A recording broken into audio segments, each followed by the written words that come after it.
Seorang warga negara asing asal Australia berinisial TCS 48 tahun ditemukan dalam keadaan tak bernyawa di kamar sebuah hotel kawasan Jalan Padma Legian, Kuta Badung pada Rabu 29 Maret.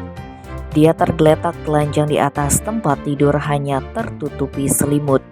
Kasihumas Polresta Denpasar AKP Ketut Sukadi membenarkan adanya kejadian tersebut.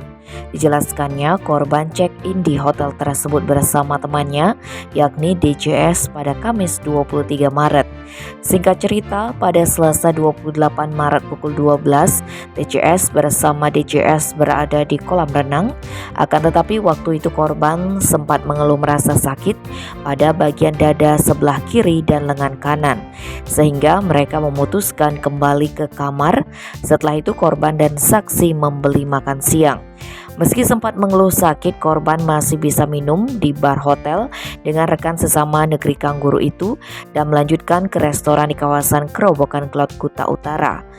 Sampai pukul 00 keduanya baru kembali ke hotel dan langsung istirahat. Keesokan harinya sekitar pukul 6:30 DJS pun terbangun. Ia kaget karena mendapati korban sudah tak bernapas dan badannya dingin. DJS lantas menghubungi pihak hotel untuk memeriksa keadaan TCS. Pihak hotel langsung memanggilkan petugas dari RSBIMC Kuta. Dari pengecekan atau pemeriksaan luar terhadap kondisi tubuh korban, tim dokter RS menyatakan bahwa TCS sudah meninggal dunia kurang lebih 4 jam. Atas kejadian tersebut, pihak hotel langsung melaporkan ke Polsek Kuta. Aparat telah melakukan olah TKP dan mengumpulkan bahan keterangan. Tim identifikasi Polresta Denpasar juga hadir memeriksa korban dan tidak ditemukan ada tanda-tanda kekerasan pada tubuhnya.